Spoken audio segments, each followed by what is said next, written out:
د اشرف غني د ټیم لومړی معاون چې په دې اواخرو کې د خلکو زړونه وګټل، یو ځل بیا یې ډاکټر عبدالله او د هغه ټیم ته اخطار ورکړ. ورته یې وویل چې ځانونه سم کړئ، لږ له منطق نه کار واخلئ او تاسو په سیاست نه پوهیږئ او نه مو زده ده. دا خبرې ولې ورته وکړلې؟ ویډیو وګورئ ترڅو له حقیقته خبر شئ. درنو لیدونکو په سلامونو مو هرکلی کومه. امرالله صالح د عبدالله وروستیو خبرو ته په غبرګون کې ویلي دی چې ته خبر یې که نه، ټیم دې بل کار نه لري، له سهاره تر بیګا قومي او سمتي نفاق ته لمنه وهي او ترڅنګ یې نه په افغانیت باور لري او نه په ملي یووالی. نن د ثبات او همپالنې ټاکنیز ټیم مشر عبدالله په کابل کې رسنیو ته په خپلو خبرو کې ویل چې رای دې بیا نه شمیرل کیږي او که بیا وشمیرل شي نو دوی به نور سوله ییز ګامونه پورته کړي.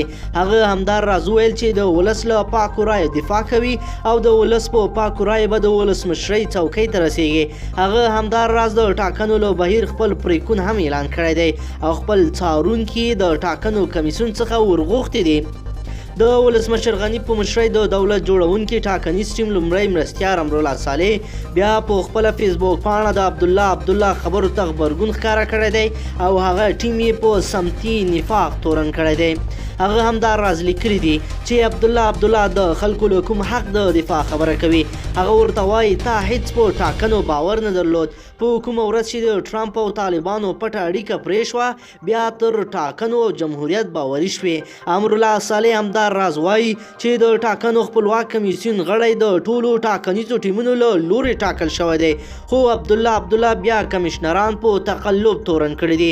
امرالله صالح همدا راز په خپل اوږد پوسټ کې عبدالله ته لیکلی دي چې کمیسیون خپل کار ته پرېږده، که ټاکنې مو وګټلې نو د ګلونو په ګېډۍ به درته مبارکي درکړم او که دې وبایللې نو هیله ده په حکومت کې د ضمیمه کېدو لپاره له خپلو هڅو لاس واخله. هغه همدا راز زیاته کړې ده چې دولت جوړونکی ټیم انحصارګر نه دی بلکې پریمان ثبوتونه او بیلګې لري چې ثبات او همپالنې ټیم انحصاري چلند کړی دی او په ولایتونو کې مشخص چارواکي ګواښلي چې د هغو په ګټه دې کار وکړي او د خلکو رای دې ورته راوړي. درنو لیدونکو که چیرې مو ویډیو خوښه شوي نو ضرور یې لایک کړئ او که لا تر اوسه مو زموږ چینل نوي سبسکرایب کړئ زموږ چینل سبسکرایب کړئ ترڅو زموږ هره ویډیو تر تاسو در ورسیږي.